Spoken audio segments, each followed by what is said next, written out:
There Awesome. we go. Another Tuesday, another Yeah. Asic Miner podcast. Here we come. Yeah, sir. So, a couple things today that I saw noteworthy. There was a news article this morning that I came up on my feed about Riot partnering with MicroBT. Did you see that one? I did not. That's very interesting. Yes, there was. The article said that Riot was kind of partnering with MicroBT to work on manufacturing here in the U.S. and I'm assuming it's in Texas since that's where they are. But yeah, it looks like the some big players are starting to come together on some manufacturing details.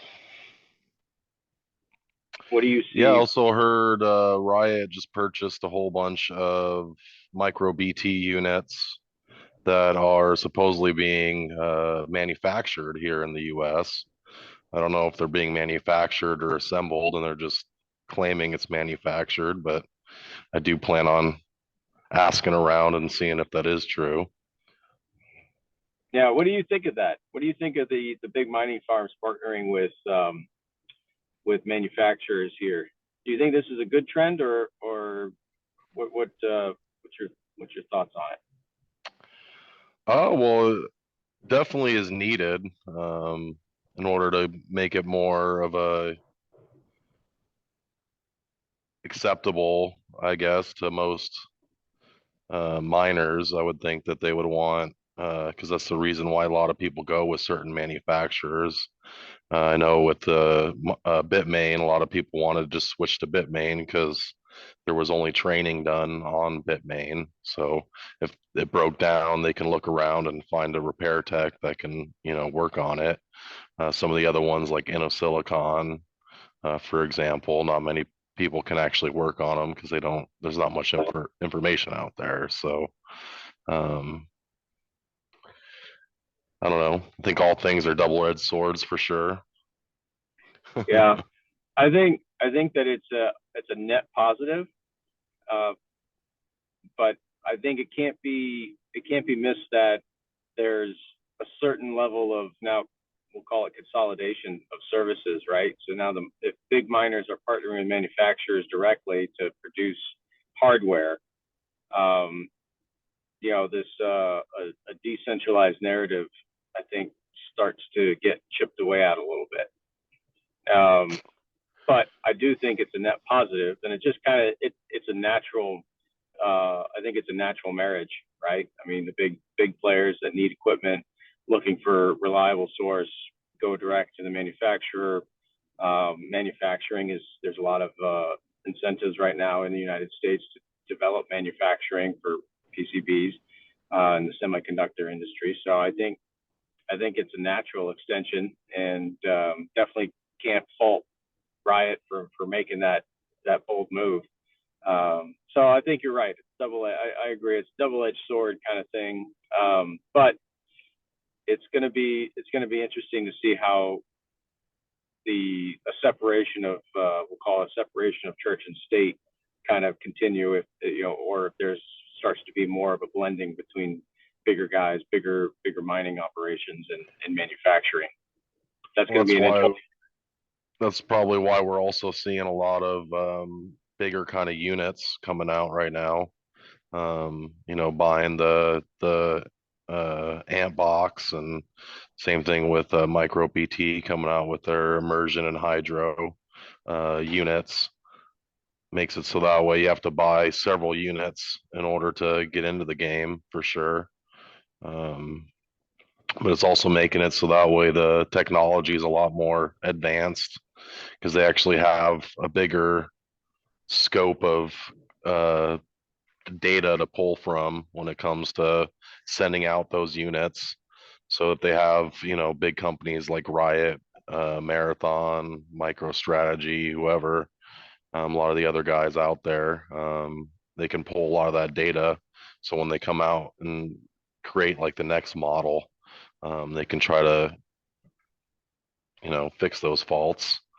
Uh, do see it that it's making it more difficult for the independent home miner to start up. Um, I know Bitcoin just went up to 30K, but I know I mean, it's really not profitable unless you maybe buy the newest and greatest miner to plug into your wall. But unfortunately, you need 240 or 480 power, so you can't really plug that in unless you live, outside the U.S. because we use 120 here. So Yeah. I don't know. Pretty interesting for sure. Yeah. I think that, 1 second. There we go. Sorry. I had a call come in. I had to ignore. Uh, yeah, I think you're right. I think the barrier to entry for smaller players is just continuing to stack against the smaller guy, and it's going to be very difficult for new money to get into the mining game unless you've already got those good relationships. So I think kind of what we're seeing is we'll definitely call it a maturing of the space as the bigger money, more institutional capital raises, and the big money players are starting to really kind of push their weight into the space and taking over.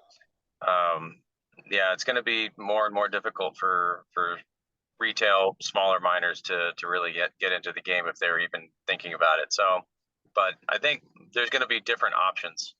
Right. I think there's going to, we're already seeing, I guess, some like, um, you can buy hash rate from Nice Hash.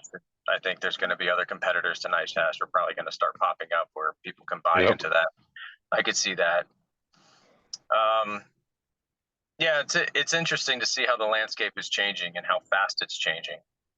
And just a couple months ago, nobody even was whispering about Bitcoin anymore. Everybody's like, not, and all of a sudden, Bitcoin's back up over 30K, and all of a sudden now nobody's really talking about it, but there's a lot of building happening.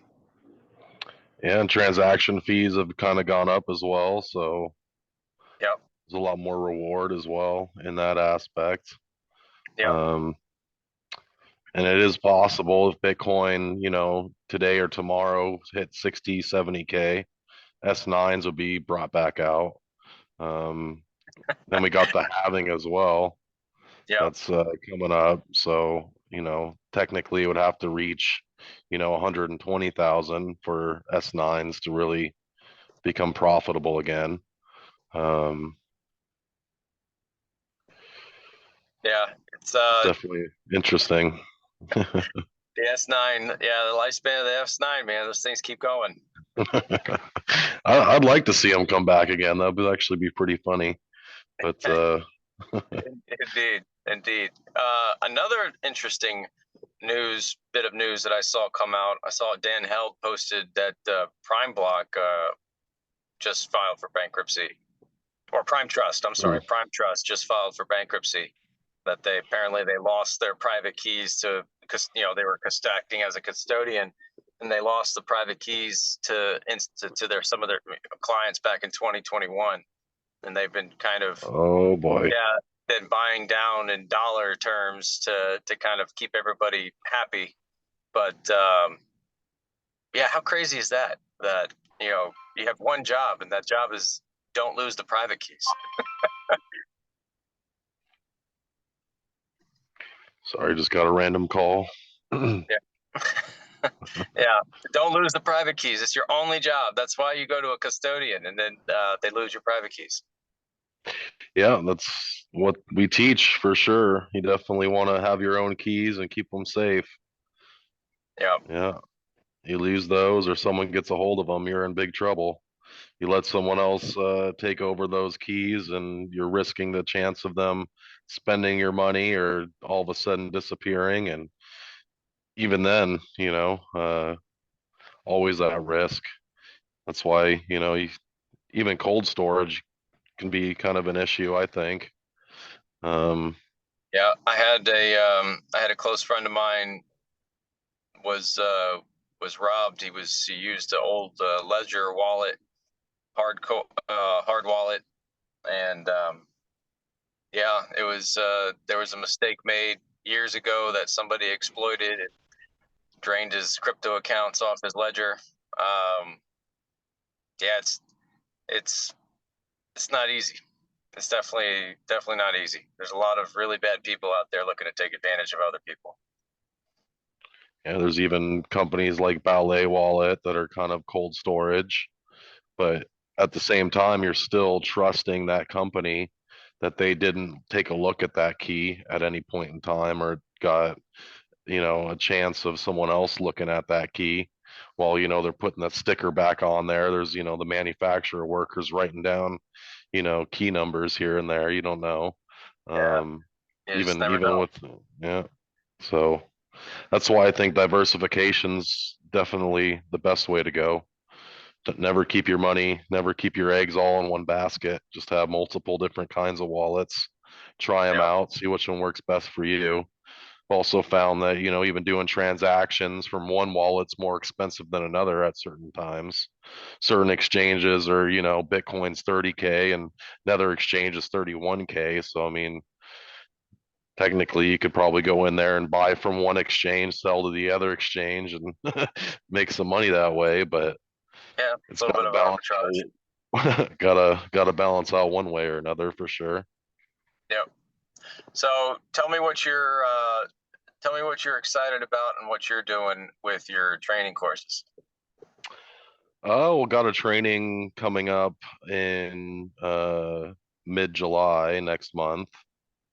So that's going to be either a 3 day quick kind of learning. So we'll go through pretty much everything we normally do in a 5 day, try to get you caught up in 3 days.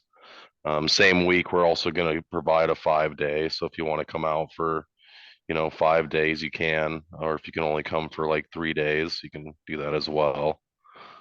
Um, Also getting ready for Mining Disrupt. So should have a booth I'm sharing with a few other people there. Uh, it's kind of what I'm getting ready for right now, for sure. Very nice.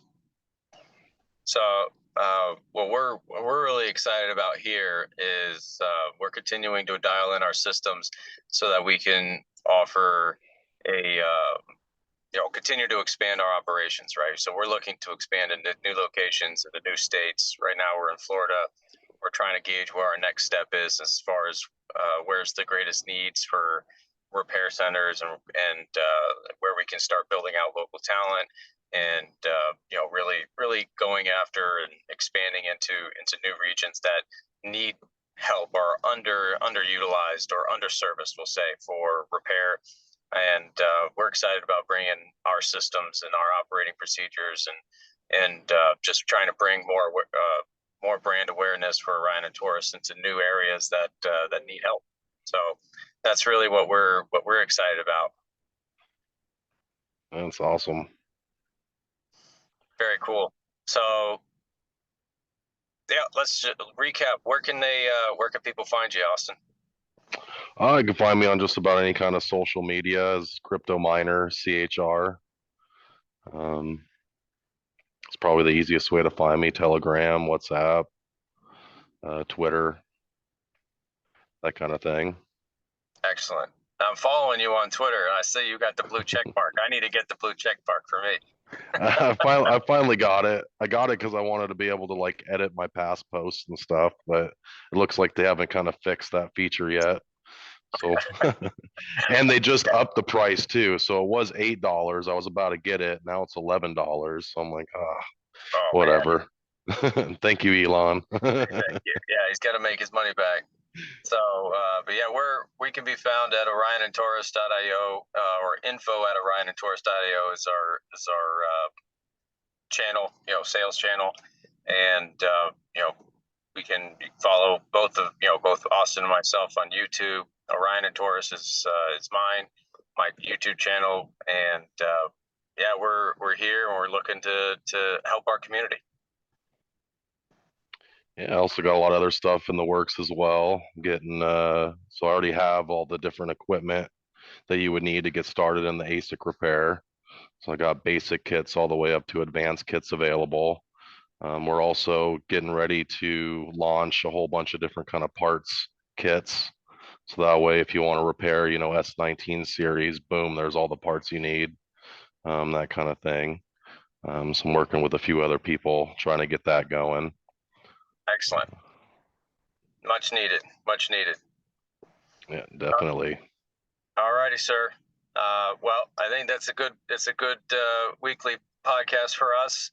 And yeah, we'll keep it going. We'll try to do it once a week. Yeah, and if anybody has any thoughts or any kind of topics that they'd like us to discuss about, go ahead and post in the comments. And yeah, Excellent. we'll Sounds touch good. base next week. Yep. Appreciate you, sir. All right. Talk to you then. Bye.